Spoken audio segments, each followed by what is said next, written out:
Hey guys, welcome back to another video. If you like the video, make sure to subscribe to my channel. Let's begin.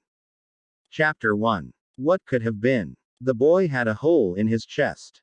It was a rather large crater, Silco considered, just off center where the lad's lungs and heart ought to be. Now there was nothing but charred skin. A clean strike, through and through. Whatever struck him had torn through his orange-on-black jacket, burning and cutting as it went. His clothes hadn't stood a chance. What little remained of that blue-on-orange jumpsuit barely clung to his frame, burnt and singed. There was some irony to be had there, given who found, he supposed. The youth lay there on the table, silent as the grave. His eyes were closed, almost as if he were sleeping. Another mystery. He didn't know who he was, where he'd come from, much less where he'd been before Singe dragged him here. But he'd seen enough to make his own assumptions. Another life likely lost in the gutters of the Undercity. Lost to the violence. A small distant part of him pitied the youth. The death of a child was never something to be celebrated, unknown or otherwise. But his presence here begged the question. Dragging himself away from such maudlin thoughts, he turned from the crimson cadaver and favored Singed with a cross look. The man looked entirely too proud of himself. Why show me this? He flicked a hand at the corpse upon the operating table. I've no interest in a dead body. The maimed madman tittered a little. But that's where you're wrong. He's not dead at all. Those words hung between them, a guillotine ready to drop. Dot. Dot dot. Dot dot dot. Silco blinked once. What? Have you lost your mind? See for yourself. His personal scientist gestured to the unmoving, unfeeling form. Look at him.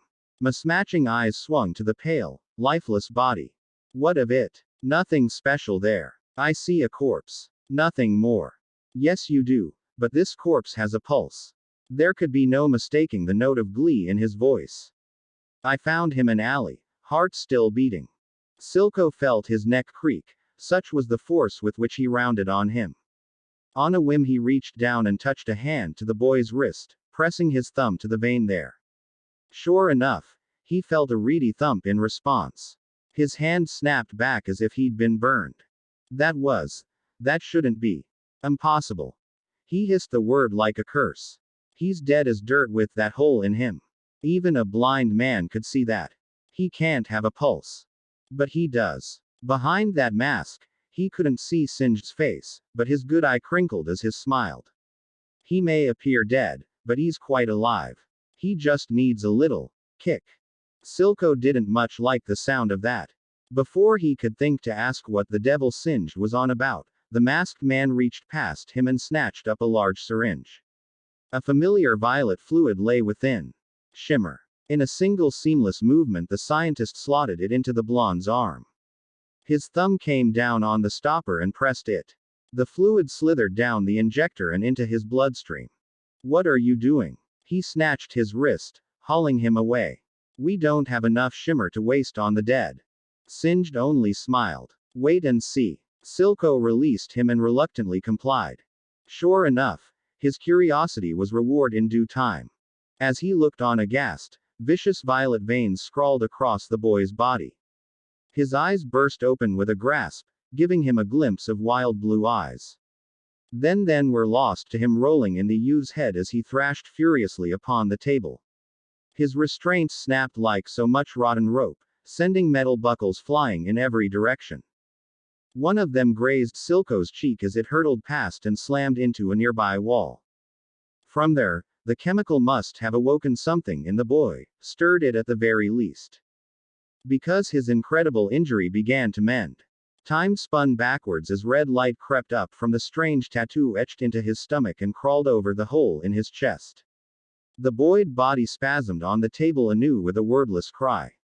White bone grew over the gap in his chest, followed by organs and muscle, then finally healthy pink skin. Silco wanted to look away, but he couldn't. He saw every moment of it. A bloody mortal wound, gone in no time at all. Without warning, the boy slumped. His eyes glided shut on a groan, head lolling to one side in his slumber. Hurts. Definitely alive, then. The dead didn't speak. Singed smiled. Marvelous, isn't it? Silco swallowed once and wiped a bead of sweat from his head. Not quite the word he'd use. Madness. Witchcraft. Inhuman. Those words flitted through his mind in a storm of mad moths, devouring the carefully ordered tapestry of his thoughts. In their wake, he found himself unable to think, much less speak. He'd never seen the like before. Where to begin? He was missing an arm and a leg when I found him. Singed remarked casually, sparing him the indignity of stumbling over his words. The dogs had gotten to his body, you see. A pause now, as he waited for the words to sink in. He grew those limbs back overnight. Silco's gaze snapped back to the boy, more a teen really, and considered him anew. What is he? I do not know. The madman confessed. That's what makes him so interesting. His body clearly reacted differently to shimmer than most. Already he could see those purple veins receding as his body metabolized the drug. No excess muscle mass or gray skin. Who was he? He couldn't be much older than Jinx. Maybe a year at a stretch. And yet for all his stillness he'd done the unthinkable. The boy woke briefly before you came, Singed prattled on, ignorant to his inner musings. He babbled some strange things. Chakra, ninja and the like. He pulled forth a diagram from a nearby desk and began to sketch on an adjacent table. I'm afraid the terminology is rather unknown to me. They were lost on Silco as well. How did a man rise from the grave? As though called forth by that very thought, the battered blonde sucked in a ragged breath. Oh, dear. Singed was already stepping back, seeking the safety of a shelf. I wouldn't stand too close, were I you. He can be rather volatile at times. Sasuke. Too late. The boy's back arched with a tortured scream as he bolted upright. Wild blue eyes roved about. A clawed hand shot out, caught Silco by the arm and yanked him down. In an instant, he found himself face to face with a frightful visage. A low growl pierced the air. Where am I? Silco arched an eyebrow. You're safe. Safe. No, not safe. He killed me. The dazed youth released him and touched a hand to his chest, then frowned when he didn't find a hole there. I died. It was cold. Dark. A shudder passed through him and he hugged both arms to himself. So cold. Curiosity reared its head. Who killed you? Sasuke. The boy choked once, swallowed, then recovered. He stabbed me. A trembling hand gestured. Chidori through the chest. He touched a hand to his head. Blue eyes boiled red through the cracks in his fingers. Though he understood. Everything was going to be all right. How could he? There was something about his voice just then, a growl as the red light bubbled about him. Singed scooted forward and jotted some notes down. Fascinating. On that, they were in complete agreement. Zahn could use this. Whatever this chakra substance was, it had proven powerful. If weaponized, it could prove even more useful still. Beyond useful. Essential. And even should they fail, they'd already succeeded. Anyone capable of healing like that was more than an asset. They were a prize, one to be protected at all costs. And yet a thorn of guilt pricked his black heart and held him back. Had he not been betrayed by a man he once called brother? He'd thought of Vander as his own flesh and blood. They were going to change Zahn together. Until he turned on him. Choked him. Drowned him. With time his hatred for the man had dulled. But for this boy the betrayal was all too fresh. More than that, it was raw. A small sliver of his cold soul empathized with him. Silco was not a good man. He hadn't been for some time now. But neither could he bring himself to do this. He couldn't chain that boy back to the table. Something told him that any such attempt would render him a red stain on the floor. Singed made to speak, but a quick wave of the hand silenced him. I don't understand. The youth looked up at them with those wide red eyes of his, voice a high warble of confusion. Why did he kill me? Silco's heart twisted painfully in his chest. He had no answers to such a question. Why indeed? He knew not this. Sasuke. Fellow. Frankly he had no desire to ever meet him. Then the boy struck the final blow. What did I do wrong? Well, that tore it now, didn't it? Silco knelt slowly, careful not to draw undue attention to himself. The boy watched him like a hawk, ready to bolt at the slightest provocation. He would, too. That eerie red light was still in full flow about him, ready to lash out if he did anything untoward. Unbidden, he found himself reminded of another broken child, one he'd found in a similar situation not so long ago. Well, Jinx might get along with him if nothing else. One could hope. What's your name, son? Naruto. The boy murmured. My name's Naruto. His body betrayed him and moved before he even realized it, hauling the bereft boy into his arms. The youngster stiffened at once, no doubt expecting a knife to the gut. None came. He tucked the little lad into his chest and gave his back an awkward pat. He heard him whimper once before the floodgates opened. Red light sputtered and died as felt the tears soak his coat. Thin arms tightened around him. Yes, he decided. Jinx might well like this one, if only because he was just as broken as she. You didn't do anything wrong. It's okay. He murmured over his shoulder. We'll show them. We will show them all. The boy sniffled and clung on tight. Tired. Wanna sleep. Rest. Then. You're home now. I'll take care of you. A red-rimmed blue eye looked up at him. Silco patted the boy's head once. Nothing would be the same. What can be? Jinx didn't do jealousy. She was better than that. She wasn't weak. She didn't let other people trip her up, didn't care what they thought of her. Nope. Not like Powder. No. Never poor. Pitiful Powder. Powder had been weak. Powder was gone. Powder fell down a well. Powder wasn't coming back. Just like V. She was Jinx now, through and through. She'd owned that final insult and made it her name. No matter what the voices said. She'd become strong, and she'd be damned if she fell back into her old ways. But when Silco brought him into her workshop, she still felt a twinge of uncertainty. She looked up fro her bombs, saw the boy, and knew him at a glance. Blonde boy. Dead boy. She'd seen his body sprawled on Singed's table some days ago, before the madman caught her gawking, tutted, and shooed her away. Jinx. Hadn't thought much of him then. Still didn't now. Even if this dead boy had proper fancy clothes now, a bright red tunic and dark trousers in place of those ratty orange-blue rags he'd worn. Dressing up a dead body didn't make it any less dead. But dead bodies didn't move now, did they? Who's that? She cursed herself for asking almost immediately.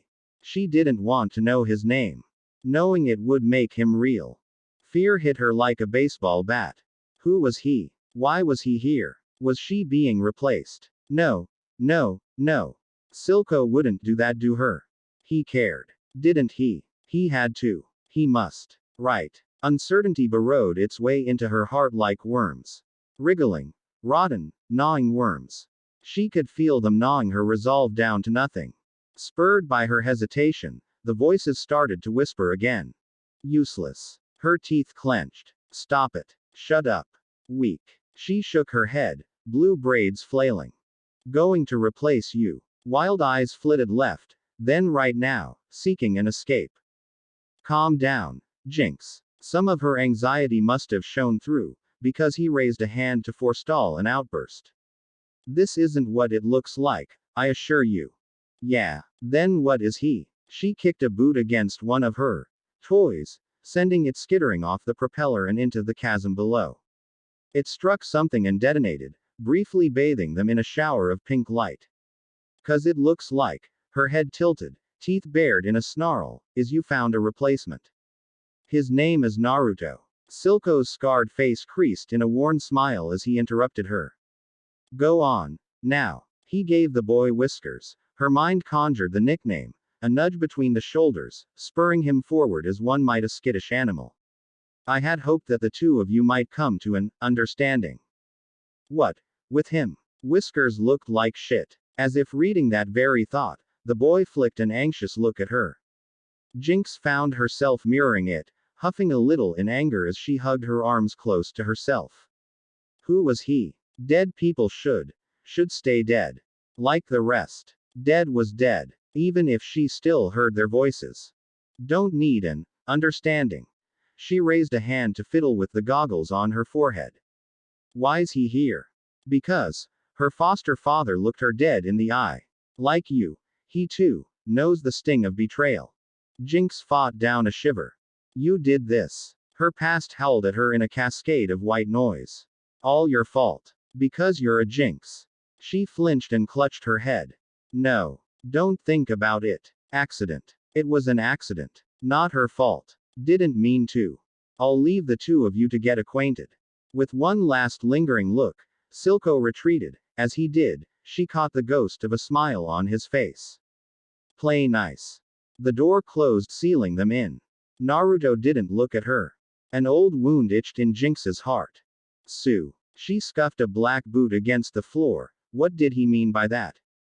She didn't miss the fully body flinch that shot through him, nor the haunted look in his eyes that followed. You couldn't fake shit like that.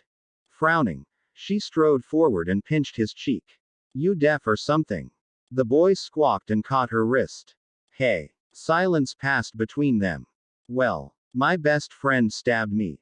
The boy scratched at his chest with his right hand, picking at something Jinx couldn't see under his shirt. Jinx wondered if there was a scar there. He was like a brother to me. Family. A new tremor shook him as he clenched his teeth. He killed me. Jinx tugged her arm free, but didn't retreat. Even so, her brow furrowed. She might be mad as a hatter, but even she knew the difference between the living and the dead. Dead men didn't talk. Dead men didn't walk. Dead men certainly didn't squawk. Hey. That one rhymed. She'd have to remember that. No. Focus. Pay attention. Whiskers said he was dead. Yet here he was. Why? She said as much. You're alive, though. His lips pursed. Not by choice. He'd warbled a little there at the end. It was a sad, broken thing, on the edge of becoming a sob, or a snarl. She'd made a noise like that once. After V. No. She shook her head fiercely. Don't think about it. Think about other things. Like this guy. His family betrayed him, too. Something twitched in her fractured mind. At least V hadn't stabbed her. No. Just punched her, knocked her down, called her a Jinx. Left. She left me. The words tumbled out before she could think to hold them back. She betrayed me, too. Naruto blinked. Who? Crap baskets. She didn't mean to say that aloud. And nothing. Jinx stammered quickly. She feigned a laugh and danced out of his reach. Family. Right. Can't live without him. Can't shove him back in the old baby maker. Another pall of awkward confusion passed between the two of them. The boy broke it with a snigger. You're weird. Yeah. A grin twitched at her lips. You're weirder. Maybe. He shrugged. Then his gaze shifted. Just a hair. Just a touch. Why's your hair blue? Dunno. She reached around and fiddled with the end of one long braid. Why ya got those whiskers? Meh. The ghost of a sunny smile graced those marked cheeks. Dunno. He parroted back at her. Born with them. Jinx looked at the boy. Then, this stranger with the stranger name. Really looked at him as she hadn't before. He looked back. Their eyes met. She took a step to the right, and he, the left. He mirrored her. They circled one another. 1 step. 2. 3. 4. When he came to a halt, so did she. He spun and she copied him, pivoting one on heel. A long blue braid flew out and smacked him in the face. PFFT. His sputter of surprise drew a merry little giggle from Jinx. Her hands flew up to muffle it too late. The sound echoed through her workshop. Something sparked between them, then. Not anger or envy, but a single ember of understanding. In a single spectacular moment of blissful sanity, she began to understand the truth, why Silco had brought him to her. She held on to that understanding, even when the voices threatened to creep back in. Silco hadn't brought him in as competition. Far from it. I get it. Her grin was madness itself. She tilted her head, a strange of wild blue hair falling across her face. You're broken, too. Like me. Maybe. He allowed. Why'd that guy call ya Jinx? His words wiped the smile from her lips as surely as a slap to the face. Jinx, Jinx, Jinx. This voice returned with a vengeance, howling in her head. You did this. You're a Jinx. Fingers like ice trailed down her spine. With all her might, she pushed them away and bowled forward. Naruto didn't budge. A flicker of surprise flashed through his eyes, but he gave ground. Even when she grabbed at his coat, a spark of scarlet flickered through his gaze. Nothing more. Oops. By contrast, his smile was terribly fragile. Didn't mean to upset you. Someone hurt you pretty deeply, huh? I'm sorry. Exclamation mark quote. Jinx found herself sputtering. 2 little words. Funny how a simple string of syllables can undo a person. She couldn't remember the last time someone apologized to her. Well, anything really. It felt kinda nice. Made her all warm and fuzzy inside. She hadn't felt like this in a while. Wasn't sure she liked it. You've got a weird name, too. Jinx's finger jabbed his nose to cover it up. The hell's a Naruto? Now it was his turn to consider her. Something flashed across his face. He offered his hand. Wanna be friends? Jinx stepped back and considered his open palm, half expecting it to explode, or barring that, vanish into thin air. Someone who knew her pain. Someone who had suffered a betrayal even worse than hers. Someone who understood her. Who would never, ever betray her. Never ever. Mine. Jinx liked that. Mine. She liked it very much. Mine. Oh yes, she liked it a whole lot. Although the voices needled Jinx anew, for the first time in years, she found herself able to ignore them. Her fractured mind bleated like the little girl she still was deep in her heart. Hope fluttered to life in her shattered psyche, a wounded butterfly taking wing and struggling for air. Not a brother. No. Better than a brother. No need of brothers here. Not like Milo. Not like Clagger. Brothers died. But a friend. Friends were forever. Friends, until the end. Her mind warmed to the idea as she clasped both hands behind her back. Okay. Play it cool. Don't overreact. Jinx. Naruto frowned. Was it something I said? She did all the overreacting. Mine. He never saw her coming. If only because she absolutely pounced on him. Their bodies collided in a tangle of arms and limbs. He went down with a noise torn somewhere between a yelp and a laugh as they sprawled to the floor. She held tight, burying her head in his chest, inhaling deeply. A thought occurred to her, then. Her gaze rose to meet his. What? Color flooded his cheeks. Was it something I said? Jinx snorted, blew a strand of blue hair out of her eyes and held up a finger as she lay sprawled on his chest. Pinky promise. The whiskered warrior blinked rapidly. Huh. Pinky promise. She repeated, thrusting her finger forth to poke him hard in the cheek. If you break it, I'll break your finger. To his credit, Naruto didn't panic. He simply blinked again. What am I promising here? That you'll always be my friend.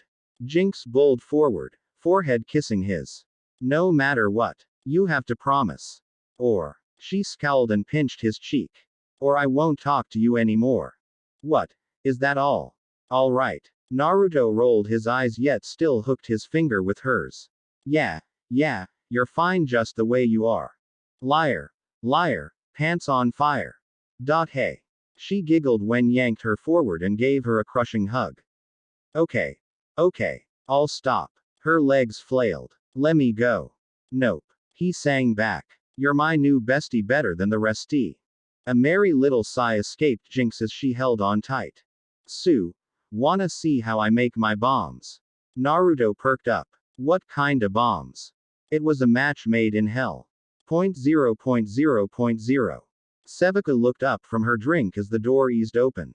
How did it go? Silco stroked past her and sank into his seat with a sigh. He took a moment to simply sit there and lean back, basking in his triumph. Mismatching eyes stared at the ceiling, watching a fan spin lazily overhead. He closed them a moment later, simply reveling in the moment. Was this what pride felt like? Not as a patriot of Zon, but a simpler sort.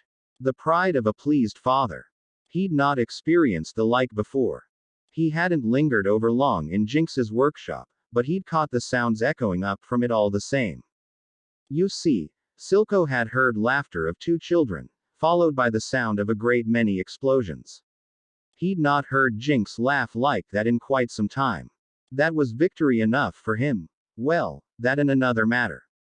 The boy would be good for her, he thought, a stabilizing influence perhaps. Two broken children could yet fit together to form something new. Well enough. He relented with a low chortle and opened his eyes at last. He's a special sort, that one. Really. His second took another swig from her bottle. If you say so. He reached into his jacket. You should meet him. What? She scoffed. No. I'm not a babysitter. That wasn't a request. His false eye flitted up to meet hers. I need someone to watch them until they're ready. You're the only one I can trust with this. Sevika offered a noncommittal grunt but didn't deny him. Of course she didn't. She had the best interests for Zahn at heart, and know it or not, those two were a pivotal part of the plan to come. Perhaps the boy would grow on her in kind. Time would tell. For now there were other matters to which they must attend. And then we have another prize. With that said, he lifted a small vial from his coat pocket and held it aloft for her to see. A vivid scarlet light danced within, bubbling ever so faintly.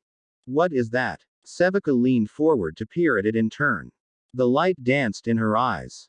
A new kind of shimmer. Silco's smile was all teeth.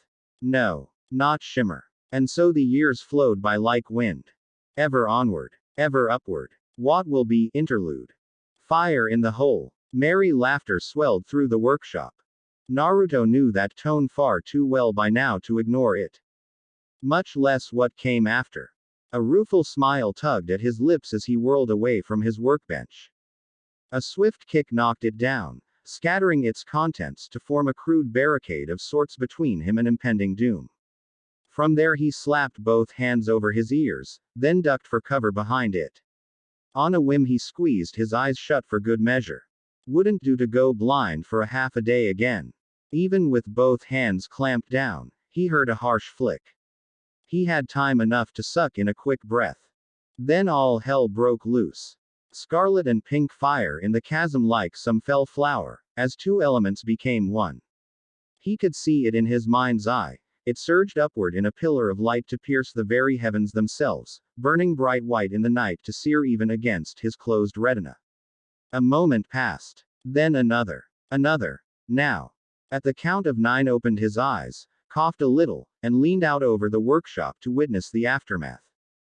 A low whistle pierced the chasm. Damn. Definitely the right mixture this time. He could see the fires from here. Seemed mixing chakra with bombs worked a little too well. Silco would be pleased, at least. Speaking of pleased, where was? Did you see that? Whiskers. Right on schedule. Jinx crashed into Naruto's chest like a rowdy rocket, physically driving him back half a pace from the sheer force of her collision. Rather than retreat like any sane individual, her arms linked around the back of his neck and held on for dear life, legs curling as she all but dangled off him. His arms drifted to her waist to anchor her before she could drag him down into the abyss. Not that he'd ever let her. It worked. She chirruped happily, cuddling close. My new bomb finally worked. Naruto found himself wheezing out a breath. Pretty sure half the underground saw that light show. Exactly. Mad, merry laughter swelled in his still ringing ears. Best bomb ever. Her forehead kissed his, bringing with it the faint scene of smoke and shimmer mixed with napalm-filled chakra. She made a happy noise and cuddled closer still, all but pressing him into a wall to get at him. In an instant Naruto became aware of just how closely her body pressed against his. The way her curves melded with him. A bead of hot heat hit his cheeks. They weren't kids anymore, and say what you would about Jinx, but she was a cuddler. She liked being touched. At a loss for words, he settled for a grunt instead and patted her back. We'll show those Piltover punks, she rasped, burying her head in his chest. He felt her smile against the fabric of his shirt. It was all teeth. Every last one. We'll show 'em all. Naruto hummed a little and patted her back. If she wanted to blow up a few enforcers, then who was he to stop her? No skin off his back, that. Still there was a part of him that confessed some confusion. Why bring him down here at the crack of dawn? It didn't make a lick of sense, even for her. What was she up to? Oh. Her head snapped up suddenly, blue eyes blazing bright in the low light. Almost forgot. Quick as a flash, Jinx slipped out of his grasp and danced toward a nearby curtain. Naruto right his own ruined table and squinted after her, trying to discern what lay behind the pale red fabric.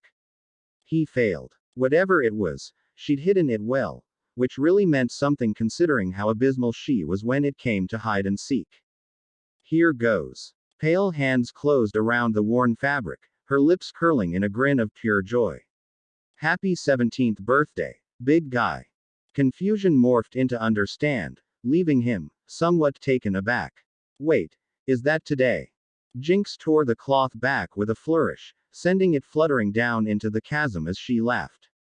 Naruto flung up an arm, half expecting another blast, or worse, a cream pie to the face. One could never be sure where his partner was concerned.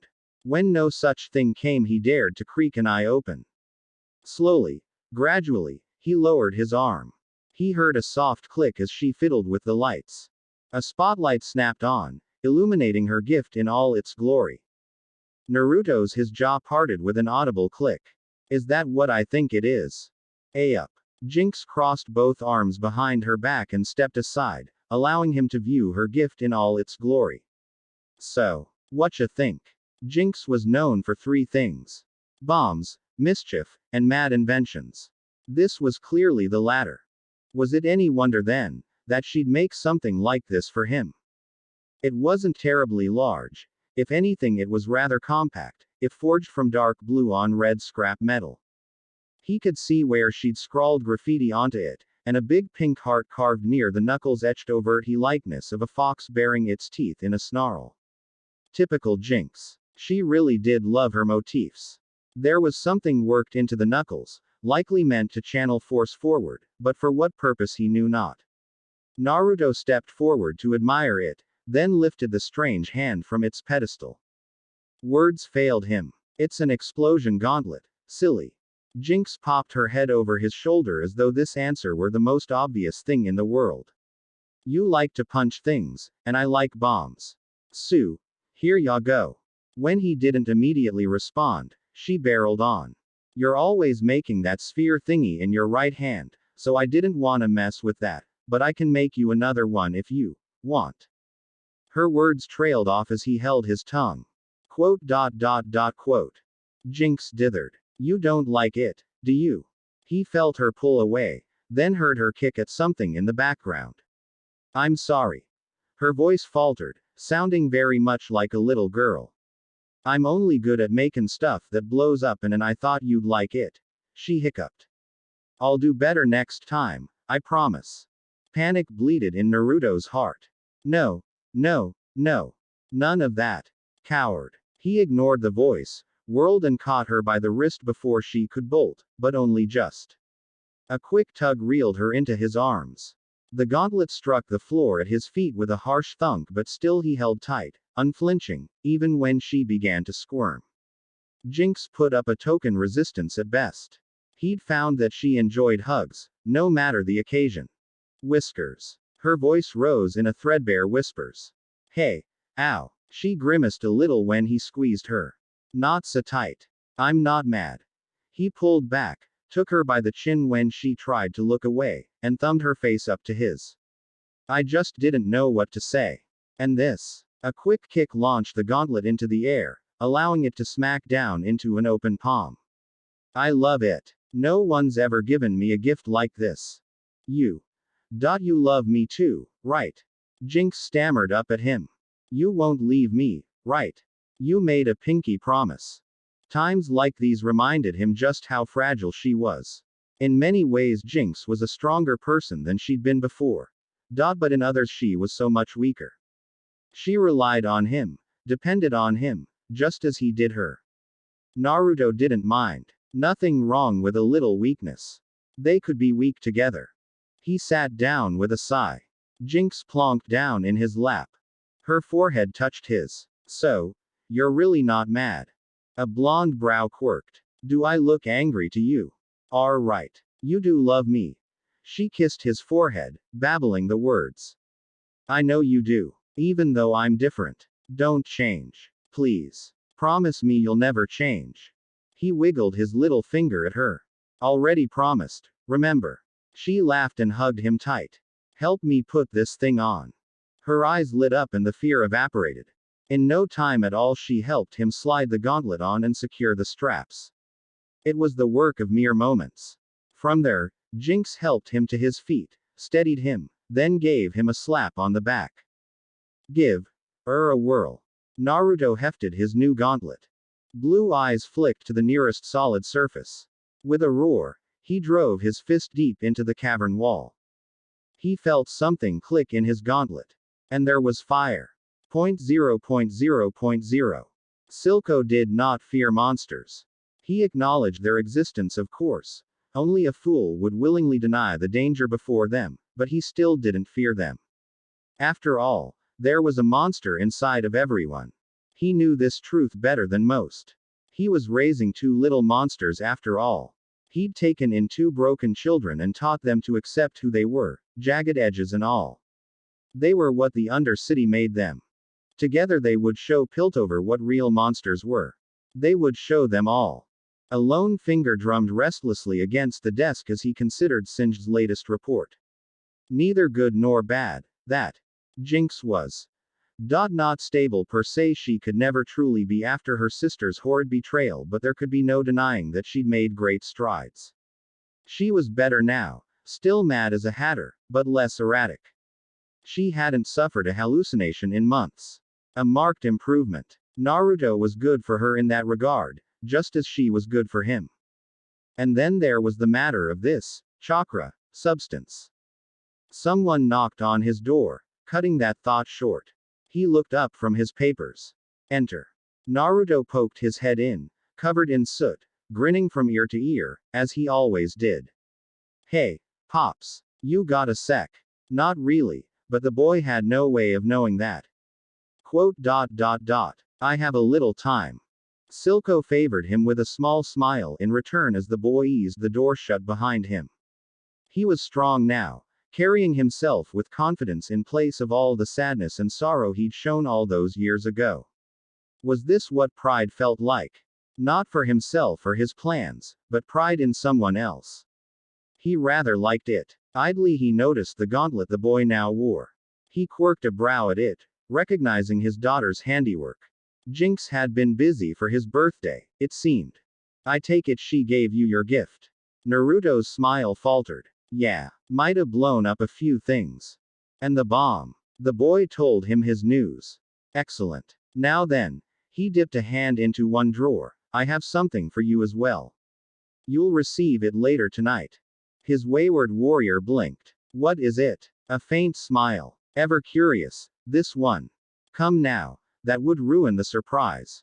In any case, the rest of the day is yours, he allowed, but remember. There's work to be done tomorrow. Naruto sighed. Don't worry about the shipment.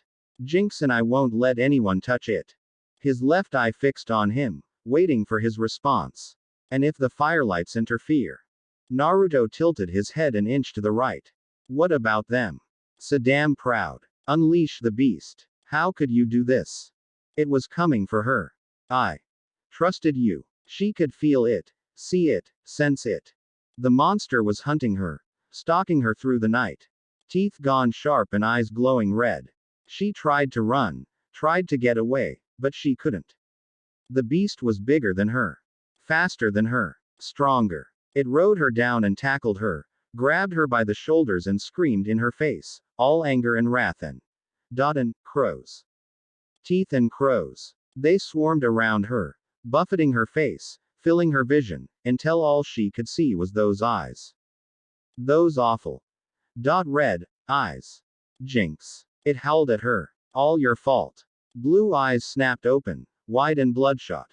She jerked upright with a grasp, heart pounding, skin slicked with sweat. Wild blue eyes flitted about, half expecting the shadows to come alive. Any moment now her demons would drag her screaming into her dreams.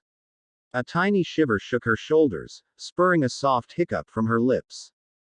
Just a dream, she babbled and clutched at her head. Just a dream. The voices gibbered at her, filling her mind with doubt. All your fault.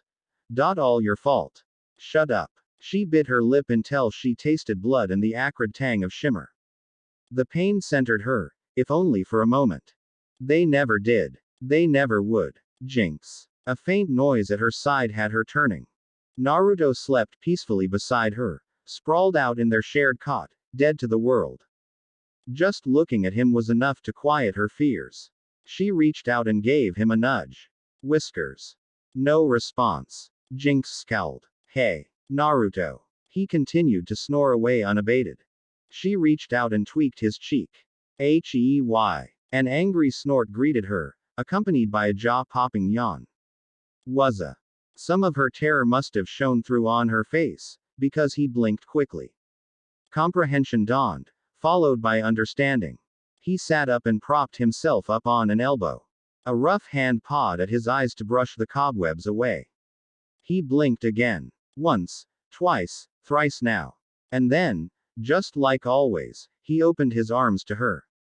Come here. No prodding needed. Jinx all but dove into him and nestled her head against his shoulder. He grunted at the collision, but didn't falter. His good arm came down over her back to pull her into his chest. She inhaled deeply, drinking in his familiar scent. It soothed her soul. The faint smell of cinnamon and sweat mingled with the heady tang of his, what did he call it again? Chalk. No, chakra. That was the word. Whatever it was called, it comforted her. His hand stroked the back of her head. Bad dreams again. She'd had nightmares before, but this one had been different. Darker, sharper, more real, somehow. I saw a thing. She bit her lip, uncertain. I don't know what it was. Teeth and crows. Another yawn, tinged with a hint of laughter. Foxes eat crows, you know. It was such a Naruto thing to say that she giggled. Idiot. Maybe. He pulled her a little closer, but I'm yours. He didn't know how badly she needed to hear those words. Maybe that made her weak. Maybe she relied on him too much. Maybe that was her mistake. She didn't care. When he ran his hands through her hair, she felt a pleasant shiver shoot down her back. She didn't wear her long braids to bed anymore, not these days. Kinda helped when you had someone to do your hair, you know. She liked it when he touched hers. And when he touched her. She wanted to touch him. And so she did, snuggling closer. Hey. He was warm. A girl could fall asleep like this. Let me know if you have any more bad dreams, alright. K. Look at me. He thumbed her face back to him before she could doze off. There you go. That's it. You don't need to change. His forehead kissed hers. You get me. You're fine just the way you are. Jinx is perfect. Ain't nothing gonna change that. Not now, not ever. Those words warmed her broken heart. Her lower lip trembled. We'll always be together, right? He wiggled his pinky finger at her. You're not getting rid of me that easily. Jinx released a breath she hadn't realized she'd been holding. Hey. She could figure out these feelings later. For now. Can we stay like this a little longer? Naruto muttered something incomprehensible, but didn't let go of her. Jinx cuddled closer. It was enough. 0.0.0.0. Dawn came with surety, and work with it. Sevika was almost surprised when the brats were the first to meet her on the barge. Early, at that. How unlike them. Now remember. Sevika warned, you stay with the cargo. Jinx rolled her eyes as she sauntered past with a keg of shimmer. Yeah, whatever you say, boss lady. No argument. She must be in a good mood. Naruto will stay up top with the rest. The blonde snapped off a salute as he set two more down. Sure thing, Mom. Sevika's face burned in a way that had nothing to do with the sweltering afternoon nor the up-and-coming operation. Cheeky little devil. Jinx was one thing, but the boy was another. She could no sooner push him away now than she could stop breathing. These last few years he'd followed her around like a lost puppy until she cracked. How could you say no to a face like that? It just wasn't possible. Some of the goons snickered in the background. She swore to throttle them later. Don't call me that in public. He grinned. Whatever ya say, Mom. The pair shared a firm embrace and scarpered to their positions. Huh. They were actually behaving today. Maybe this wouldn't be so bad after all. 0.0.0.0. Naruto felt his right ear twitch. He thought he was imagining it at first, but no, the longer he listened, the louder it became. A low drone filled the air from above, a noise so distant, so faint as to barely be noticed by anyone else. If it weren't for his keen senses, he wouldn't have heard it until it was too late. But now, he checked his watch. They're a bit later than I expected, but still on schedule.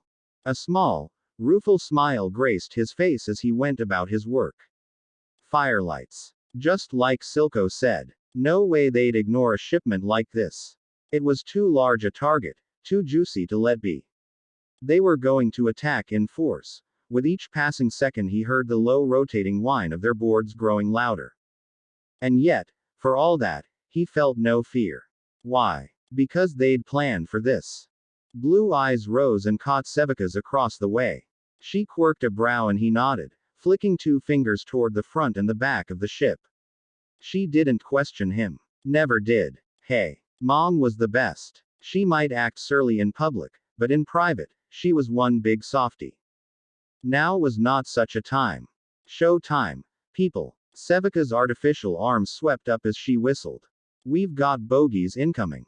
Get those weapons ready. Port and starboard sides. Tarps flew away. Weapons came up. They were well prepared when the attack came. True to form, the firelights swept in with a storm of sound. Right into a hail of gunfire. Sevika's arms slammed down. Loose. Gatling guns empowered by his chakra roared to life as one entity. A rain of molten death ripped riders from their boards with ruthless precision. Armor meant nothing. Bullets punched through armor and flesh without fail, opening grievous wounds and ending lives. Credit where it was due, they reacted quickly. Only 5 fell to enemy before they changed tactics. Their leader whistled sharply. One of them flung a strange earthen-colored sphere at him. He caught it in his fist and crushed it. Crystal crept up his arm, only to be burned away by vermilion chakra. Well, he hummed. That's new. Others weren't so fortunate. Lacking his speed and reflexes and likewise weighed down with their heavy weaponry, they were unable to react in time. A series of startled sounds at his flank told him of their fate. One by one, the guns went silent. Another slammed into Sevika's chest, pinning her to the deck in a mass of earthen crystals. Blue eyes gulped. Mom. Don't worry about me, she snarled. Protect the cargo. He'd do more than that. Anger sparking in his heart, Naruto stepped up and caught a stray firelight by the face as they flew by. Firm fingers closed around their skull. Momentum did the rest, ripping their hoverboard away to send it careening into the abyss. A cry of pain was muffled against his gauntlet. They clawed at his armored arm, to no avail. He squeezed and squeezed and squeezed, until their mask splintered under his fingers and blood began to. No. A pipe came whistling in from the right. He caught it with his free hand, yanked it down, and drove an elbow into their mask. It bought his victim a moment to wriggle free while he was distracted. Naruto let them limp away into the smoke. He recognized the mask. He'd seen it before, so many times before. A smile touched his lips. New toy. A wry grin touched his cheeks. Something like that. Scram. This is your only warning. The leader stood his ground. An ember of guilt flickered in Naruto's heart. He stamped it down. Have it your own way. Another firelight. A boy with wild violet hair lunged while he was distracted. They smashed something, a hammer, into his skull. It shattered, leaving them clutching a worthless stick. Without looking back he caught this one by the face, too. This time he didn't let go. The man kicked at his chest, to no avail. His grip was ironclad. First their mask crumbled. Then his skull. One final squeeze. That was all it took for him to crumple. His gauntlet clenched and he ceased to be. What was left of them hung from his arm by a thread. Monster. Am I? He cast their body over the rail and into the void, uncaring of the anguished noise the leader made. Time and time again, I gave a chance to run. To retreat. To lick your wounds. And yet, his eyes bled red as anger finally had its day. When I fight back and your people die, suddenly I'm the bad guy. More chakra began to bubble up from his stomach. He tried to quell it and failed. Scarlet chakra shrouded his shoulders, not quite forming a tail or a cloak, yet shrouding his soul in strength all the same. It was so infuriating. He wasn't Jinx. He couldn't kill without remorse. He remembered each kill, and that regret from them was an ever-present weight around his neck. But it had to be done. He understood that now. You could put an enemy down, rough them up, even knock them out, but at the end of the day, they'd always come back for more. Sasuke had taught him that lesson. Silco had merely expounded upon it. Because you see, the only good enemy was a dead enemy. He turned to face his next victim. For what it's worth, I'm sorry. The Firelight leader lunged with a roar. Slow. Naruto's arm snapped up and barked. Jinx's gadget worked like a charm, maybe a little too well even. He made a fist, swung, and the gauntlet barked. The blast caught his prey unawares and launched him away. He struck the deck, bounced once and tried to tumble to safety. Not this time. Naruto leapt after him, caught him by the face with a clawed hand, smashed him into the deck. It wasn't enough to stop him. The Firelight leader tried to rise. So he smashed his masked face down again. Porcelain began to crack, sturdier than the others. It only made him angry. He hit him harder, wailing on him. Can't. Slam. You. Slam. Just. Slam. Listen. Slam. For once in your life. Slam. A stray firelight raced by on their board and raked a weapon across his back. His cloak lashed out and tore them in half at the waist. The Firelight leader howled beneath him, too wounded to do anything more. Another lunged at him while he was distracted. Bastard. You don't fight with honor. Of course I don't. Naruto swayed out of the way, smashed a Rasengan into a Firelight's chest, vaulted another, and tore him apart. I'm a ninja. He became a red dervish of death, writhing and twisting, whirling and whirring without a care in the world. How did you think this would end? A sharp and sudden bang from the bowels of the ship caught his attention. He whirled just in time to see the hatch fly open, then Jinx came flying out with a cry. Good girl. Movement at his feet caught his gaze. He looked down and found the Firelight leader crawling away. A dazed eye blared hatefully at him through a hole in the mask. Younger than he expected. He hesitated for a crucial instant, resolve faltering. This isn't over. It really was. Naruto reached down. Someone screamed. His head snapped up. When he looked back, he found Jinx frozen, rooted to the spot. Paralyzed by fear. Unable to move, even as another drew a bead on her. She'd caught one of the Firelights by the wrist, smashed their mask off. And why wasn't she moving? Did she not see that big bastard behind her? He saw her lips move. The Firelight brandished a flare, ready to drop it into the shimmer. She'd burn. They both would. Jinx. There was only one choice. He ripped a pistol from his belt and squeezed off a shot. It struck the Firelight's center mass. She crumpled with a gurgle, the flare left unspent. It clattered to the floor and fizzled away. He lunged at the Firelight behind her and kicked him away over the side, spear and all. Only then did he realize his mistake. He whirled back to the Firelight leader and found him tumbling over the railing, with the last of his men, dragging his board with him. The moment he vanished, he heard the whine of an all too familiar engine.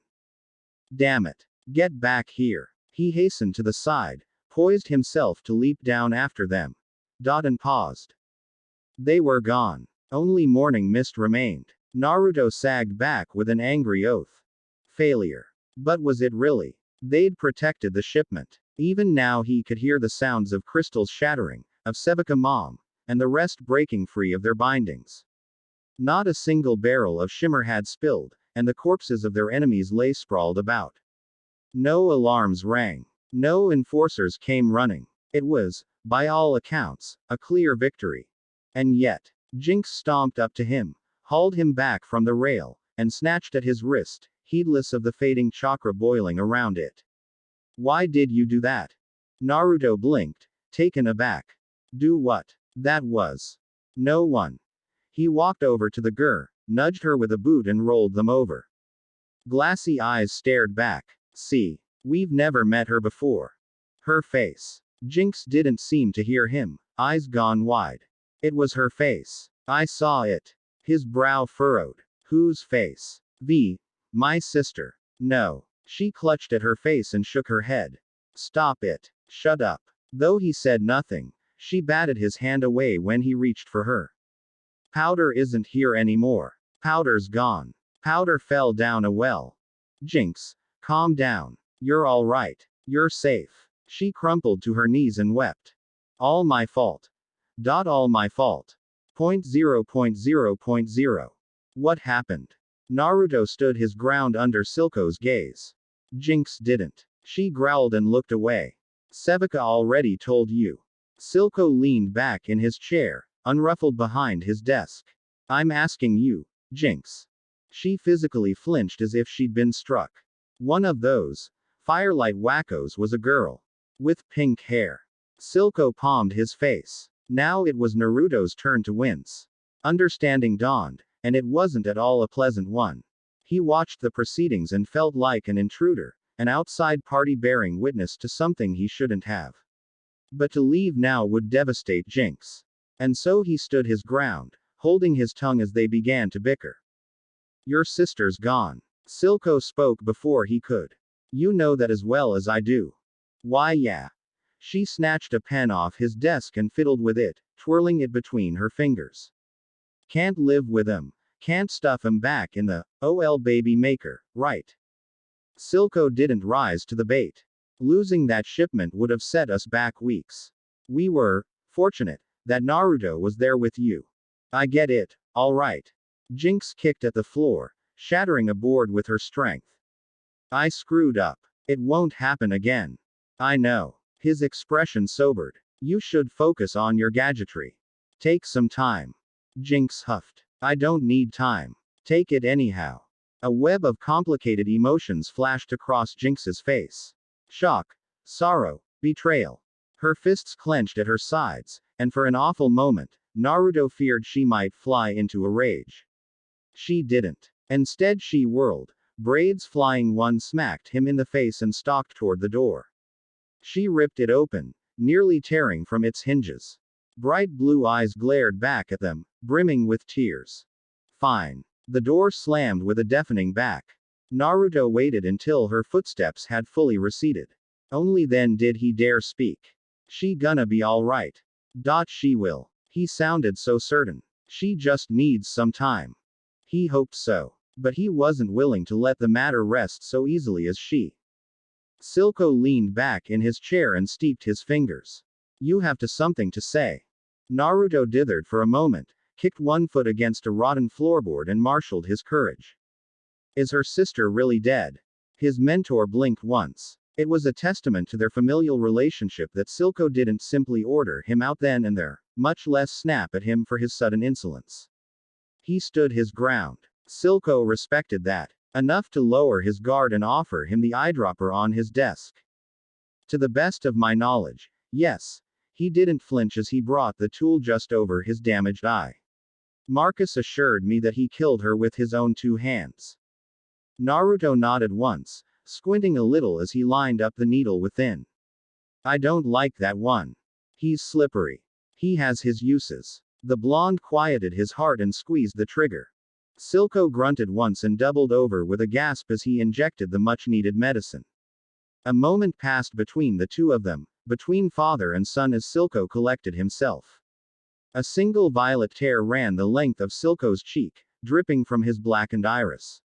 At length he straightened, fixed his hair once more, and leaned back against his chair. Only then did he speak.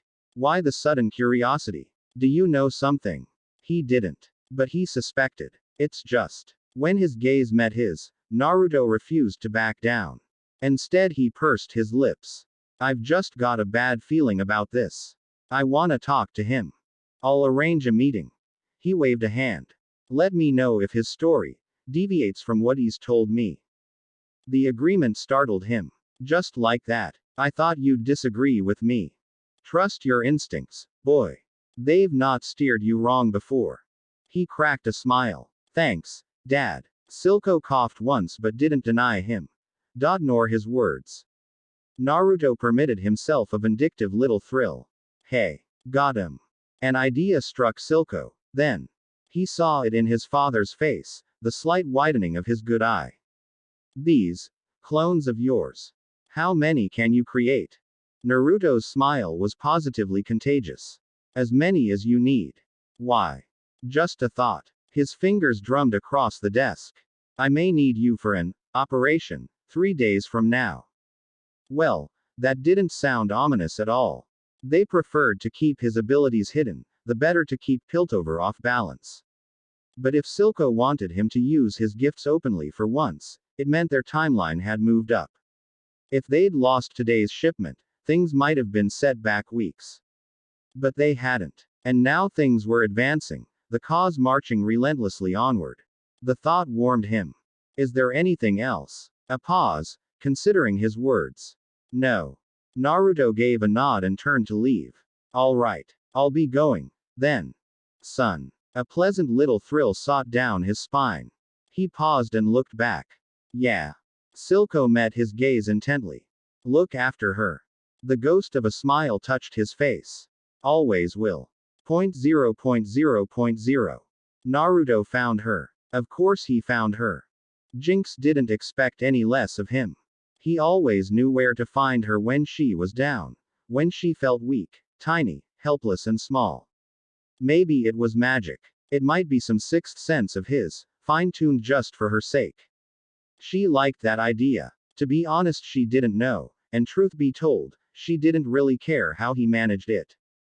He was here. Now. That was all that mattered.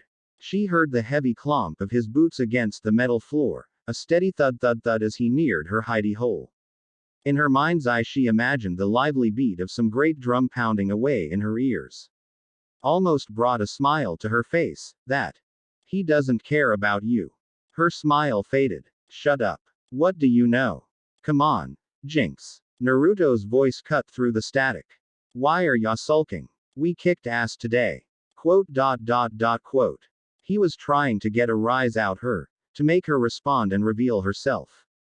Well, tough tots. She wasn't falling for that. Not this time. She'd hidden herself in one of the maintenance tunnels leading to her workshop, or it had been a tunnel, once upon a time. These days it was a passageway of mismatching pillows and blankets, a riot of color, a fort of sheer fluffiness, the entryway of which was concealed by a single tattered sheet.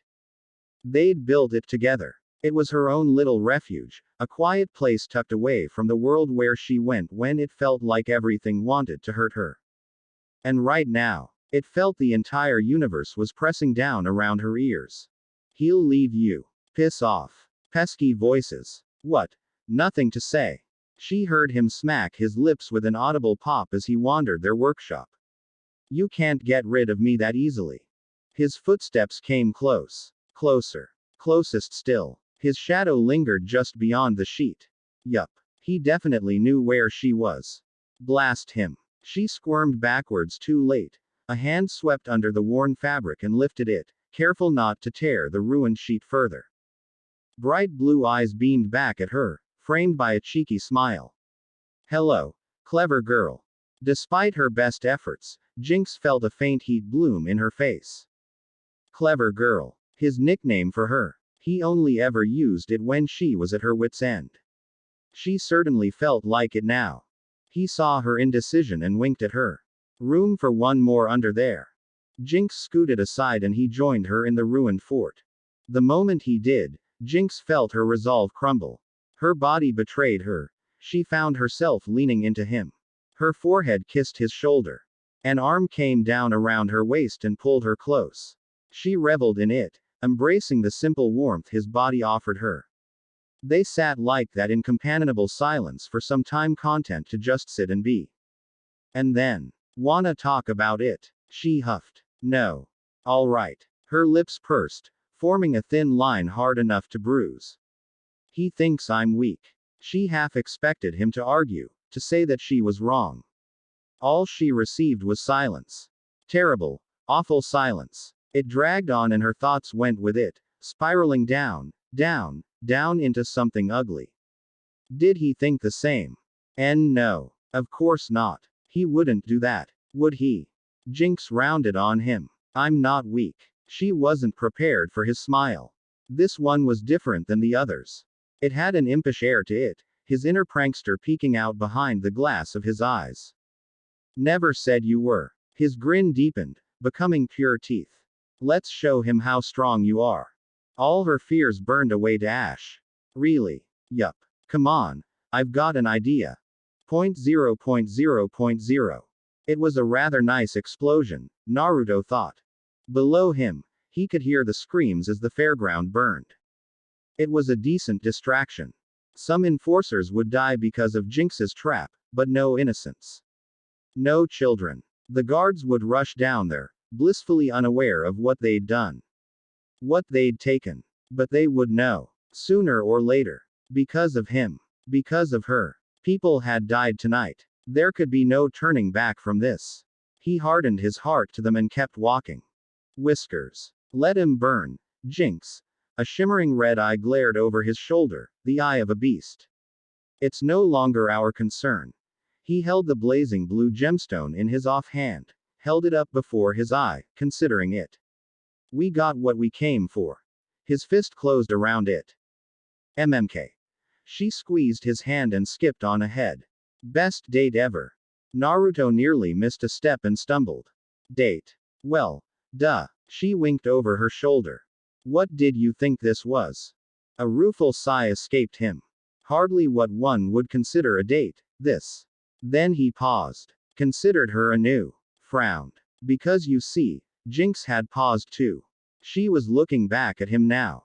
Really looking at him. He wasn't sure he liked that look, if only because he'd never seen it before. His lips pursed into a baffled line. You alright? Don't move. She stepped up, grabbed him by the face and kissed him. It was a soft, shy thing, almost tentative really. He was left with the linger scent of smoke and something sweet. Almost like sugar. He nearly licked his lips then thought better of it at the last second. If her gaze had been sharp before, now it was smoldering. There. She retreated quickly, hands clasped behind her back. How did that feel? Naruto blinked once, tried to speak, and managed a string of gibberish. Her grin was too pure. I'm guessin' that's good. Come on. Let's go. Laughter spilled into the night as they ran. Dirty little animals. You said you could control them. Marcus burst into Silco's office with a roar, uncaring of the scene he made behind him. Rage emboldened him, lending him strength he might not have otherwise had. Bouncers were thrust aside. When one tried to bar his path, he cuffed the man on the jaw and laid him out flat. He paid no heed to the chair facing away from him. His anger burned too hot, too bright, to even consider the ramifications of what might happen after this. By the time it did, it was already too late to step back. He bowled forward instead. I lost 6 officers. He slammed a bloody badge down on the desk. 6. They pushed it too far this time. The council's up in arms. The chair turned. And the world stopped. His fury guttered out. Because you see, Silco wasn't sitting in it. His son was.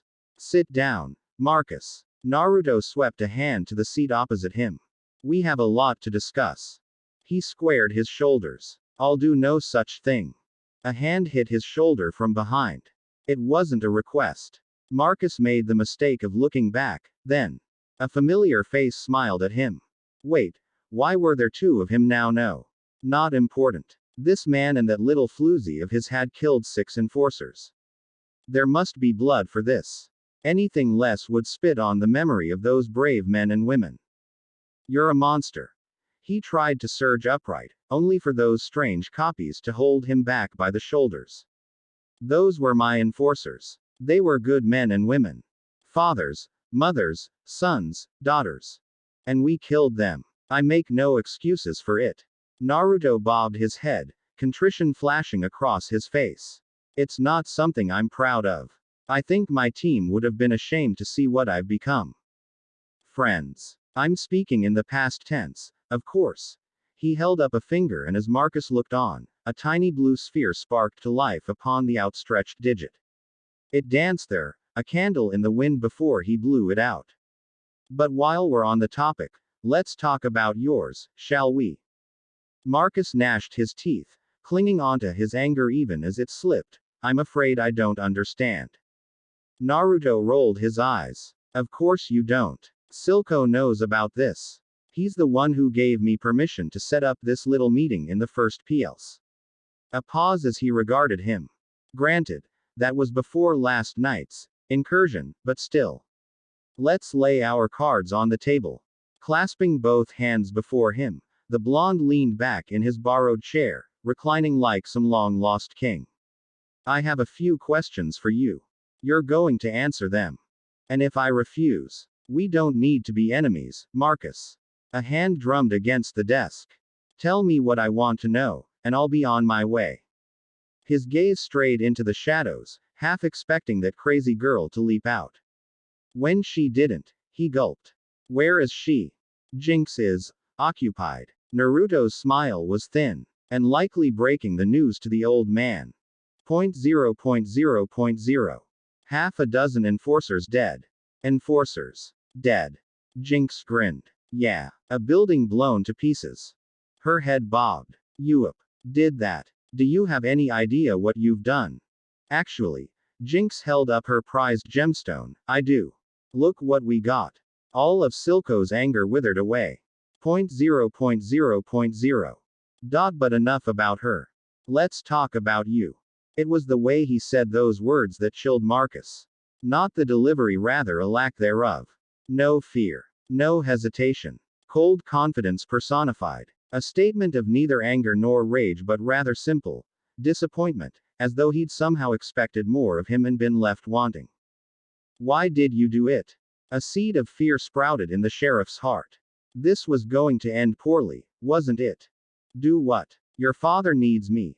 He spoke quickly, stumbling over the words in his haste to explain himself. We've accomplished a lot together, Marcus. Sheriff. He leaned forward. I had hoped you would continue to remain a part of it. Had. Marcus found himself blinking, somewhat taken aback by the word. I beg your pardon. Gun. He should have brought his gun. I really wanted us to get along, you know. Naruto's expression didn't waver, not an inch. We could have been such good friends, you and I. But you've been keeping secrets. A finger wagged at him. More than that, he leaned forward, eyes aglow in the low light, embezzling funds, taking bribes, playing both sides, and not just for us. You've been protecting someone. All this time. Light fled from the sheriff's face, bleeding into a dark pit in his stomach. I don't know what you're talking about. And now you're playing the fool. Naruto wagged a finger at him again. He'd changed gears. Hell, he was speaking like the old man now, Silco made manifest. If you're going to be like this, then of what use are you? I thought you'd at least be competent. Anger had him surging to his feet. I don't have to listen to this, you little shit. Something dark flashed across the blonde's face. Sit down, Marcus. We're not finished. His knees buckled, resolve faltering in the face of that cold look. It was like gazing into the abyss. And the abyss stared back. Naruto waved his free hand and another copy of himself materialized from the shadows to deposit a heavy manila folder on the desk. It landed with a heavy thud. Naruto murmured his thanks and began to leaf through it as one might an old book. Marcus shied back from it with a grimace. I looked into you, Sheriff. His tormentor prattled on. Quite the past you've had. And look where it's led you. Don't speak. He hissed at himself. Don't give the little shit any more ammunition. I began to notice things. He stabbed a finger down on one image among the others. Frequent trips to Stillwater Prison. Not to drop off prisoners. No, those whisked cheeks dimpled in a scowl. Every 3 months you swing by here. Like clockwork. He knew. Or suspected at the very least. Whatever you think I'm doing. He paused, choosing his words with infinite care. You're mistaken. No. He jolted as a hand came down crashing down to rattle the desk. It is you who are mistaken, Marcus. About a great many things. The young man before him continued to smile, but it was sharper now, and it no longer reached his eyes. Tell me about Jinx's sister. Don't spare a single detail. Because if you lie, well. He reached below the desk. A knife came out, laid blade first toward him. That would make me angry. You wouldn't like me when I'm angry. You can't do this. Can. Have. Naruto drawled. His throat began to close. I have a daughter. So you do. Naruto's head bobbed in faux agreement. Adorable little thing, that one. You would do anything for your daughter, wouldn't you, Marcus? Just as I'd do anything for Jinx. His smile seemed almost sad, just then. I respect that. You would climb any mountain for her, delve to any depths if that meant keeping her safe. You'd make a deal with the devil, so long as she could live a happy life. Is that a threat? A blonde brow quirked. What do you think it is? Quote. I know what it's like to be an orphan. The whiskered warrior stood abruptly, circling the desk to meet him. The pain, the loneliness, the hunger. Well. He tutted once and patted his shoulder, brushing away a bit of dust there. It's not a fate I'd wish on my worst enemy. Rest assured, no matter what happens here, I'll see her looked after. But before that. Marcus was still trying to think of a way out when Naruto threw an elbow into his solar plexus. Breath burst from his lungs and he doubled over with a wheeze. Firm fingers caught him by the hair and ripped him upright, tearing at his scalp. He reared back and struck him. Blood splashed across the floor. Naruto closed his blue eyes. We all have a monster inside us, Marcus. They opened again a heartbeat later, bearing sinister scarlet slits. It's time to let the monster out. Marcus slammed backward. I don't know anything. She's dead. I swear. Red eyes locked on him. Swear to me.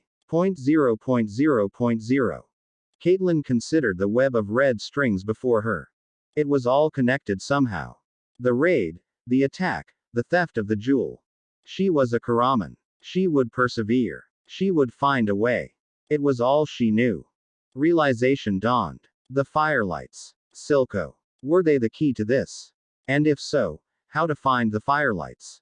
The answer dawned quickly. Where else would criminals be kept? 0.0.0.0. She's back. 2 little words, and yet they threatened to rip the rug right out from under Silco. Under any other circumstance he might have found it remarkable, if he weren't so bloody furious. A cigar creaked ominously in his grip, but he forced himself to breathe, to inhale and let the smoke fill his lungs as the water had so long ago. He exhaled slowly, deliberately, willing the anger to depart with it. Only then, once he was calm, did he dare to raise his gaze and give an answer. From the dead. Not quite. A folder slid across his desk. Naruto flopped down beside it with a sigh. Your little sheriff sang like a canary once I put the screws to him. That sister of hers. She's alive. Silco listened with half an ear as he leafed through the documents. They painted a damning tale. Marcus had been dirty to begin with, but he'd had his uses. The information before him painted a damning picture of the already corrupt sheriff, one he suspected wouldn't live much longer. His dark eye flitted toward Naruto. Did you leave him in one piece? A blonde brow quirked. Did you expect anything less? He sighed. Of course not. Where's Jinx? Occupied with Sevika. He waved a hand absently as he flipped to another page. Something about explosions and braiding hair. Naruto winced. Poor girl. At least they're getting along now. Speaking of along, Silco twitched at the reminder, what the two of you did last night. That was reckless. His boy crossed both arms before his chest. There was a reason for it, old man. And I'm sure you'll tell me all about it momentarily. That aside, They had another problem to deal with. V. Vander's girl. A ghost. Thought long buried. Back from the dead. Jinx would never forgive him for this. She'd think him a liar. But he hadn't known. That Naruto had been able to ferret out the information so quickly bothered him more than he cared to admit. Were you tempted to lie? Blue eyes rolled. Not even a little. You do realize, she cannot be allowed to resurface. See, you say that, boo it. The boy rolled over, tucked both legs beneath him to sat up. Rocking back and forth on his haunches, he glowered at him. Dad, if you try to bury this, it's gonna blow up in your face. His left hand mimed an explosion, fingers flailing. So don't bury it. Use it. He knew that tone. Lad had learned his lessons well. What do you propose? Go and tell Jinx what I just told you. He stopped rocking long enough to favor him with a grim look. Make it clear that Marcus was behind her disappearance. Not you. Easier said than done. Jinx had believed her sister dead for years. They all had. To suddenly be confronted with the possibility that she wasn't. She'll break down. She's already breaking down. Naruto snarled, the first true sign of anger he'd seen from him in quite some time. Her nightmares are getting worse every day. She thinks you don't believe in her anymore. A finger hit his collarbone. That she's weak. Dismay dawned. I said no such thing. Doesn't matter what you said. Blue eyes rolled. You know how she is. You need to tell her. Explain it to her. Otherwise she'll go stir crazy. She wanted to prove herself. I gave her that chance. Father and son stared one another down. Eventually, the latter yielded. I know you want to protect her. Naruto leaned back at last. I do, too. More than anything. But if you keep this from her and she finds out, she'll hate you. An unfamiliar feeling gnawed at Silco's chest. He disliked it. And you. Me. That drew a blink from the boy. I could never hate you. Sure. I'd be disappointed, but hate. Nope. He shook his head and smiled. No can do. After all, you'd never betray us. He wouldn't. The sudden realization humbled Silco. When had he come undone? Jinx. Her sister. She was fond of her. I know. Naruto clapped him on the shoulder. She told me. I killed her father. Vander's blood is on my hands. Know that, too. Do you regret it? The silence was his answer. There you go. Brat. He half-heartedly slapped his arm. If it comes to a fight, who will you choose? Naruto tilted his head. Do you really have to ask? I want to hear it. He needed to. You, of course. The boy stuck out his tongue. Thought that was obvious. Why would I take the side of some crazy pink girl? A thorn of confusion pricked at his black heart. And yet you want Jinx to be reunited with her. I do, because I want her to get over her. His smile slipped away like water off a duck's back. She told me everything. V hit her, called her Jinx, then left her to rot. A low note of fury crawled into his words, bubbling up like so much red chakra. Family doesn't do that. I want Jinx to meet her. Sure, but then I wanna smack that no good bitch upside the head for what she did. His reasons weren't as altruistic as he thought, then. Good. You feel that strongly about it, do you? You and Jinx are both family to me. A shrug. She ain't. You know I never knew my parents. Hell. Guileless blue eyes gazed up at him. You're probably the closest thing I've had to a dad. And what of Jinx? Naruto looked away. What about her? He really was too easy to read. You care for her, don't you? Yeah. Naruto looked away to hide the head in his cheeks. I think I do. Silco found he had no qualms against it. They were hardly related by blood after all. If two troubled teenagers wanted to take comfort in one another, then who was he to stop them? Let them be happy. They'd all be far better off once this loose end was snipped. She'll choose you. There was no room for doubt in those words. You took her in when no one else did. Raised her. Gave her a home. You're her family, too. Same as me. The boy gave him too much credit. His motives hadn't been at all altruistic, at first.